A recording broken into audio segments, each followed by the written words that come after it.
This OPI assessment unit focused support video covers the steps for STCs to enter testing incidents in the MontCAS application. Everyone who works with Montana's statewide assessments, communicates test results, and/or receives testing information is responsible for test security. The OPI has implemented policies and procedures for standardized administration of Montana's statewide assessments.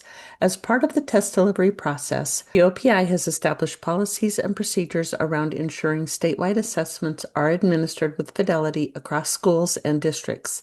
However, testing incidents do occur throughout the statewide assessment windows. When a testing incident occurs in the district, the System Test Coordinator, or STC, must submit the incident to the OPI assessment unit via the MontCAS application. As a reminder, the STC is the sole person in the district with secure access to the MontCAS application. I'm going to do a live walkthrough to share the steps to enter a testing incident. To begin, STCs navigate to the OPI Secure Portal. Log into the portal using your unique username and password.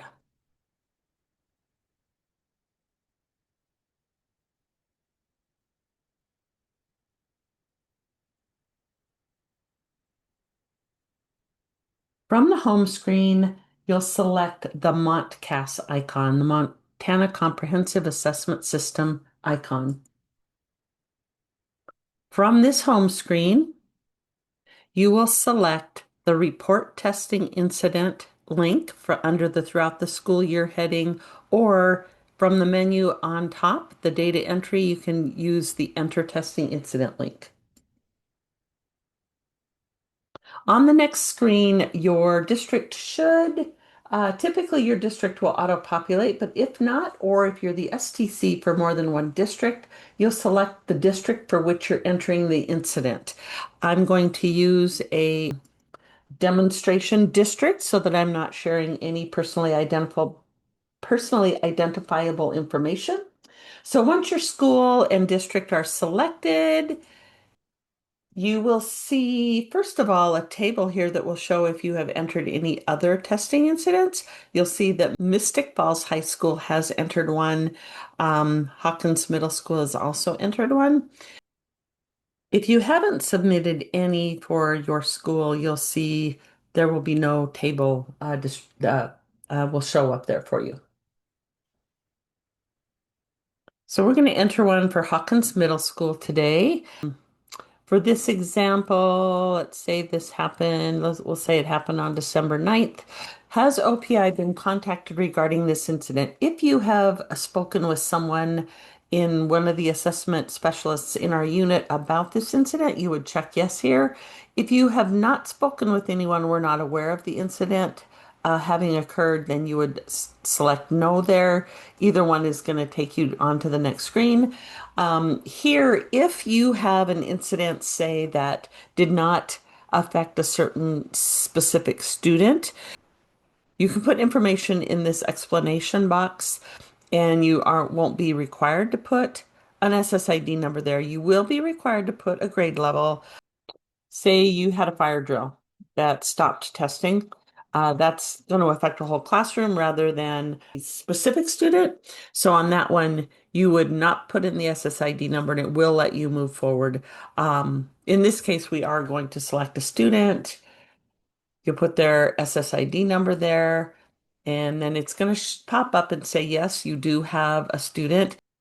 As an example, if I put in an ID that does not belong to a student at this particular school and in this particular grade, it's going to come up and say no valid student found. That could be a wrong grade level. It could be a typo. This does talk to Infinite Campus, so it's going to be based on your enrollment records. So we're going to put that student back in. I can verify by the initials that that is my student, the grade level, and then you can go on and fill out the information. So in this situation, we're going to say that this student, this happened during WIDA access testing, and it was during the reading domain. We're going to add assessment. Now, if for some reason there was more than one assessment affected by the incident, I could go ahead and add another assessment by simply filling out that information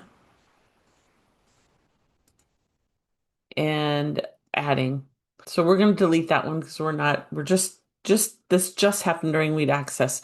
So in the next sections, this section, you're going to describe the incident. If you put as much information as you can in this box so that it will avoid us having to reach out to you about details. So in this case, a student was, I already wrote all this down on another document. I'll just copy and paste it. In this situation, a student pulled a phone out during testing.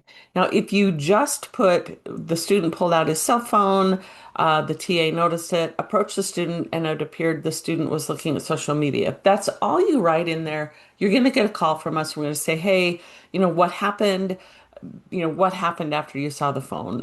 How did all this occur? So the other information you want to include in there, these are going to be great questions for you over here to tell us to include for us. In this case, I'm going to say the students were instructed at the beginning of the session to put phones away.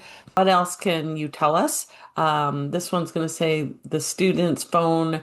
The TA took the student's phone from him, had the student log out of the test. So she stopped the student from testing, had the student wait until the other students were done, then took the student to the principal's office. The principal talked to the student. Student said, hey, I was just looking at TikToks. I don't care about this test. The principal reviewed the student's phone, didn't see any indication the student was doing anything other than viewing videos. So just add as much information as you can for us so that we know how to respond to the incident. In the next box, you're going to put information about the student here. Don't put student information here. In this box, you've already entered that, so we don't need that again. You're just going to tell us how many students were involved. In this case, we're going to say one student. No other students appeared distracted by the incident. What did they experience? How did it impact them? In this case, there's not going to be a lot to put in that information, but suppose a TA did not allow a student to use an accommodation that they were supposed to have, that may have affected the student by frustrating them. It could have given them a lower than expected score on the test. So anything that you can think of how the student might have been affected, and then anything about the staff. So we had one TA was involved. The TA noted that she's individually checked with students in the future to make sure phones are not present. So instead of just making announcements, she's going to maybe walk around the room, make sure that phones are confiscated or not with students. So now we have all your information. You click submit the incident. When you do that, it's going to pop up in your screen up here. You will get an email that says, hey, we received the incident, and that's kind of your confirmation that it did go through. And then we will be following up with how we are going to respond to the incident. So for more information or for additional resources to assist you in completing this task, you can visit the test security page on the OPI statewide testing website. We do also have a MontCAS application user guide that will walk you through those steps for both testing incidents, but also for the other tasks required in the application. And if you have any questions or need support or clarification on any of these steps, please contact the OPI Assessment Unit at OPI Assessment Help Desk at mt.gov or call us at 844-867-2569.